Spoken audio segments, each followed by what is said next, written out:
और सरकारी संस्थाएं वही काम करेंगी जो सरकार कहेगी। यही तो सवाल है लोकतंत्र में कि जो इंस्टीट्यूशंस हैं वो इंस्ट्रूमेंट हैं आजकल, और इंस्ट्रूमेंट्स बनकर के भारतीय जनता पार्टी को खुश कर रहे हैं।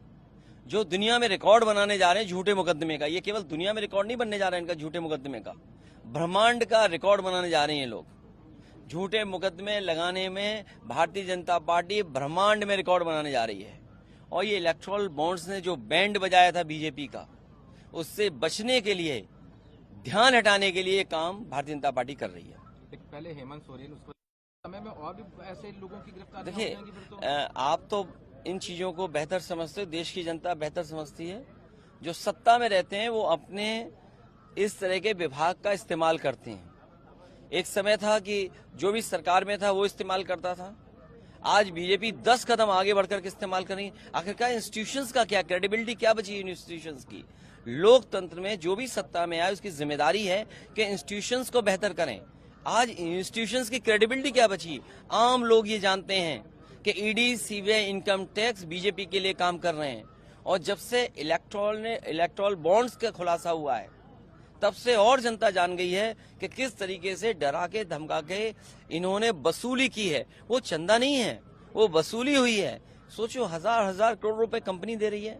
आखिरकार सत्ता में बैठे उन्हीं को क्यों मिल रहा है पैसा, और जो पॉलिटिकल पार्टी है उनको क्यों नहीं पैसा मिल रहा? क्योंकि वो विपक्ष में है, विपक्ष को चंदा मिलता है और सत्ता में बैठे लोगों ने वसूली की है। और जो इलेक्ट्रॉनिक बॉन्ड से बीजेपी का बैंड बजा है उससे ध्यान हटाने के लिए ये ईडी, सीबीआई, इनकम टैक्स को आगे कर रहे हैं।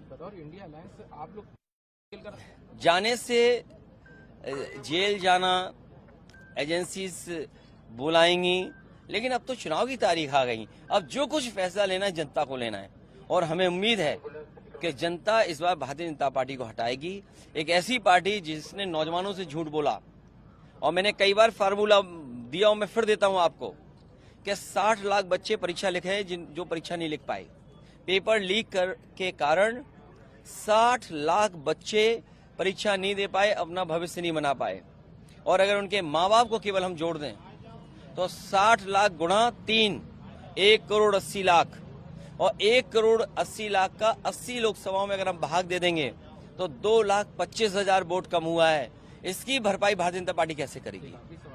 आपने कहा कि अभी जो है एक अलायंस आपके साथ भी था, उन्होंने भी आप पीछे हाथ खड़े किए हैं, तो क्या इसके पीछे लग रहा है कि इस तरह की चीजें हो रही हैं? देखिए, कुछ लोग बहुत कुछ चाहते हैं। समाजवादियों की जिम्मेदारी ये है कि बीजेपी से मुकाबला करें। ये वक्त ऐसा नहीं है कि हम लोगों को खुश करें। समाजवादियों की जिम्मेदारी बनती है कि यहाँ पर भारतीय जनता पार्टी को हराएं, और मुकाबले के लिए, हराने के लिए समाजवादी पार्टी मजबूत अच्छे प्रत्याशी समीकरण के हिसाब से दे रही है। समाजवादी पार्टी ने जिताया, विधायक भी बनाया उनको, उसके बावजूद भी हम इसके बारे में कुछ नहीं कहना चाहते।